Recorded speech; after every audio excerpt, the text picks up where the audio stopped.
What's up, everybody, and welcome to another edition of the Format Podcast. Thanks for checking in. I'm Bruce, and I'm here to give you my thoughts and some information on what I think about what's going on in the sports world today. And today we're going to talk about an NBA legend who yesterday kind of went off, I guess, maybe that's the proper word, went off on the state of the modern NBA. Now, I'm an older guy, right? I'm 43 years old. I've had the benefit of seeing multiple generations of NBA basketball now.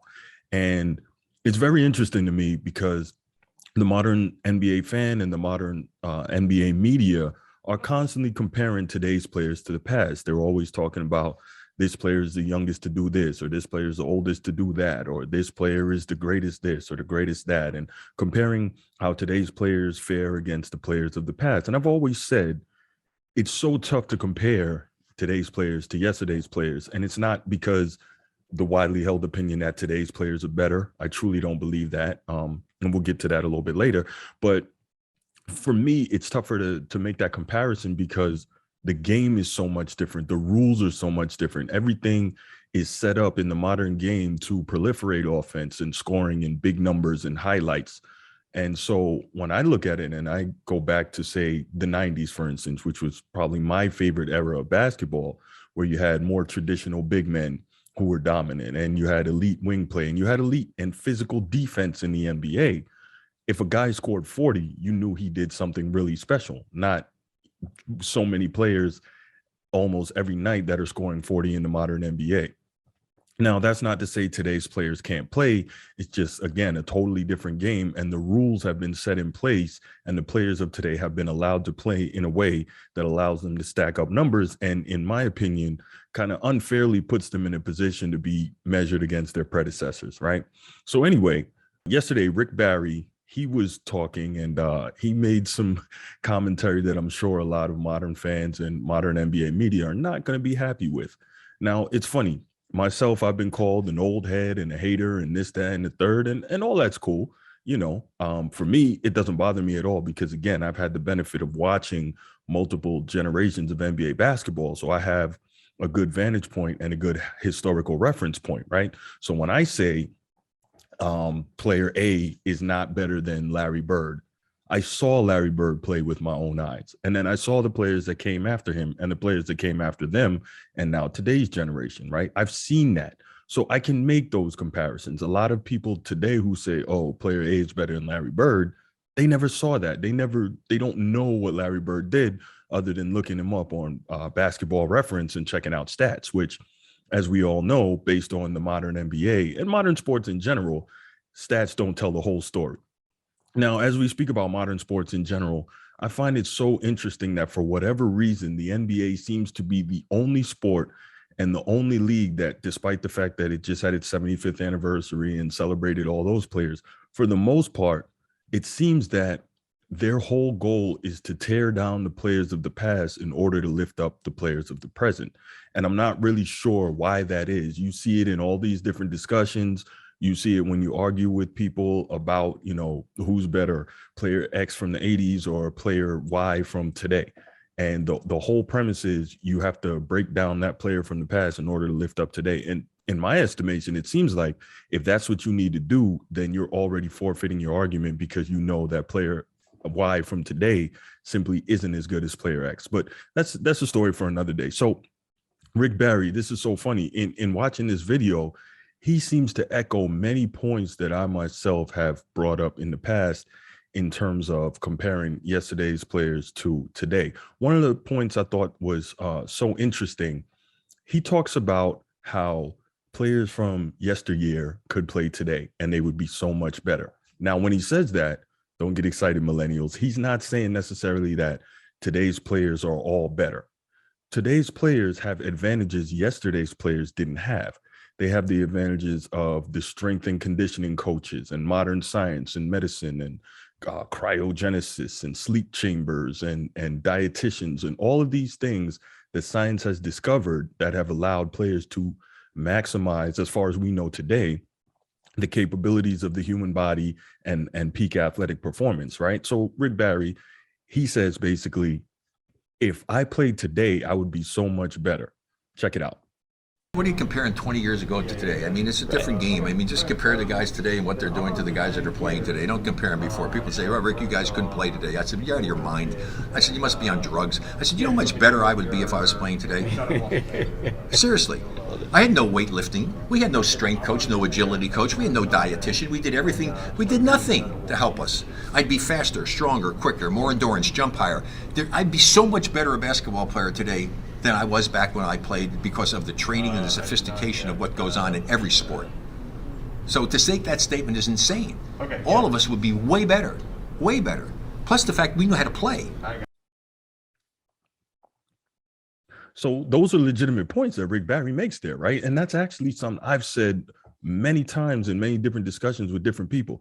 If you took the players from yesterday and you brought them to today and you gave them all the medicine, all the sports science, et cetera, could you imagine what they would do? And then you add that with the fact that they had a totally different knowledge of the game. They were coached to play the game properly, execute it in the way that the game was designed to be executed.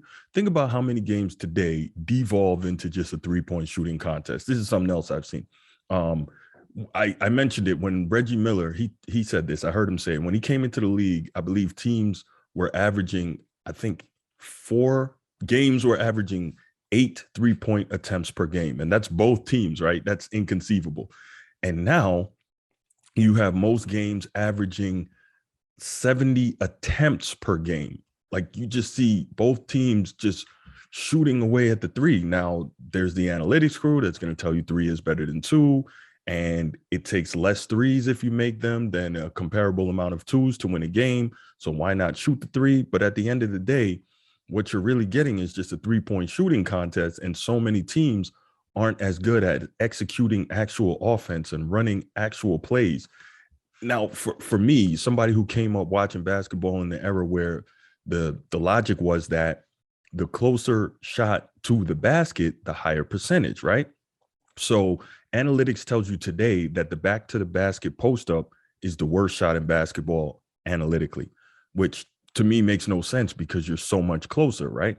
So if you have a big or even a guard that gets good post up position and knows what they're doing down there, they have a chance at a high percentage shot with which they can score, theoretically, right? Instead, how many times have we seen the ball is in the post, the ball is in the paint, and instead you get a kick out for an attempt at a corner 3, right? So to me, it makes no sense that I'm going to trade a 5-foot shot for a 22-foot shot, but the analytics and the math are going to tell you that that's the better shot to take. So it's just the game is so different now. The game has been, players have been trained to play the game so differently now. It's amazing. Another thing Rick Barry talked about is something I have constantly talked about.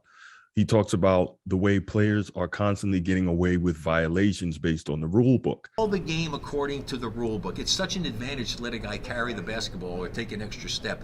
The carrying, right? And we've seen that for a few years now. This is not just today's generation. I want to say the carrying of the basketball with guys expanding their ability, dribbling it, that probably started with Allen Iverson and his hesitation crossover.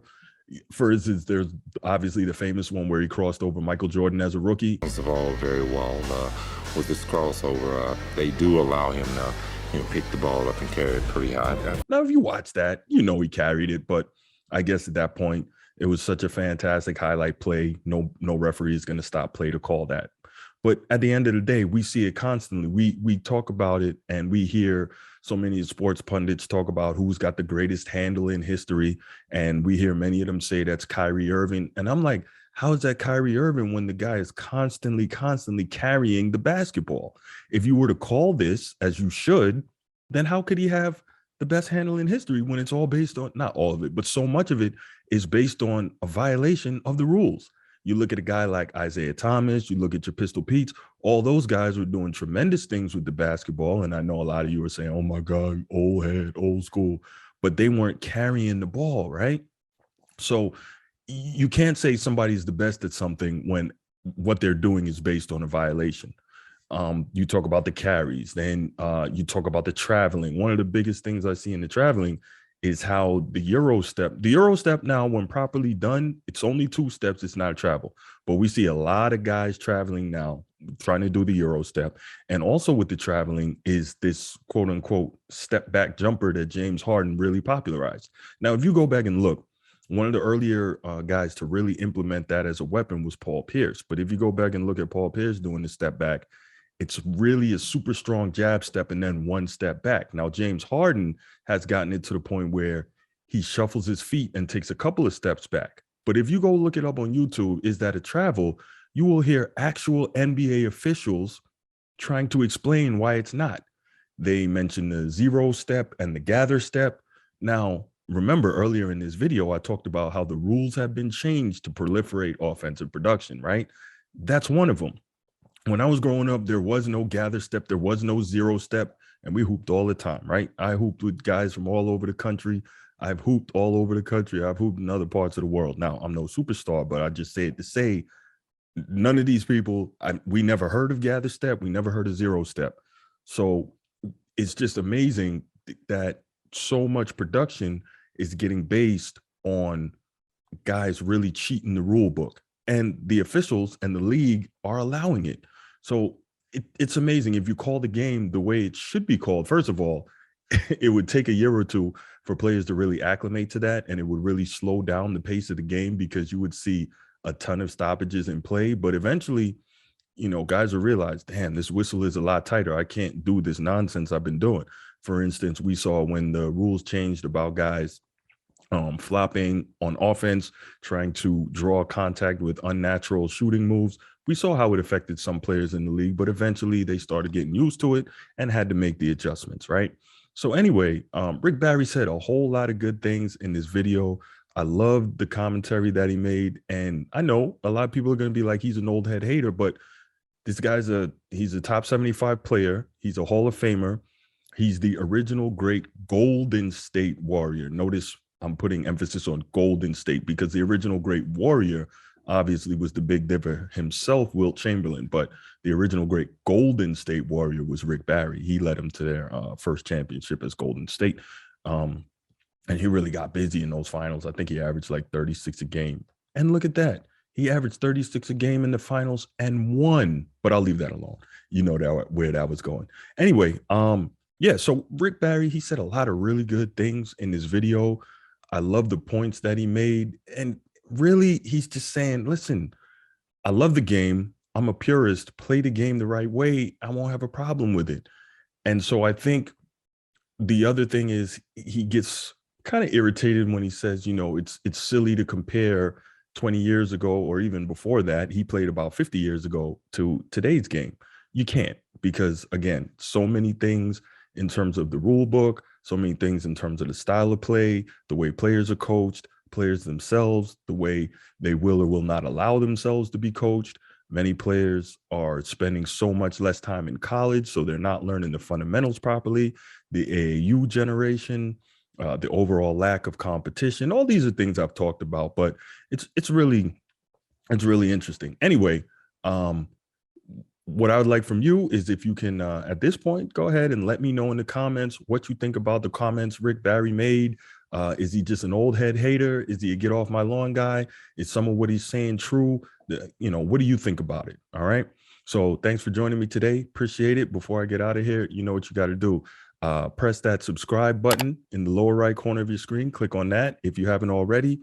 Also click on that notification bell so you can be notified when new content comes out. Obviously, you see right here on the screen, it's been up all day throughout this video. You know how to reach me on Twitter at Bruce F.A. Hope, at Bruce F.A. Hope, Instagram at The Format Podcast, at The Format Podcast. And of course, you can email me, theformatpodcast@outlook.com, theformatpodcast@outlook.com. If you want the audio version of this podcast only, we're available anywhere you get your audio podcast. And you can look right here on the screen and see some of those locations. If your audio podcast platform allows you to, please go ahead, give us that 5-star rating. It helps us rise in the algorithm, helps more people find the podcast and listen to it. Finally, if you love this podcast, you think it's good, you enjoy what I'm saying, or even if you don't, but you know someone who might, don't keep it to yourself. Go ahead and share that. All right. All right. Thanks a lot. Appreciate it. I'll be back with you next time, and I'm out. Peace.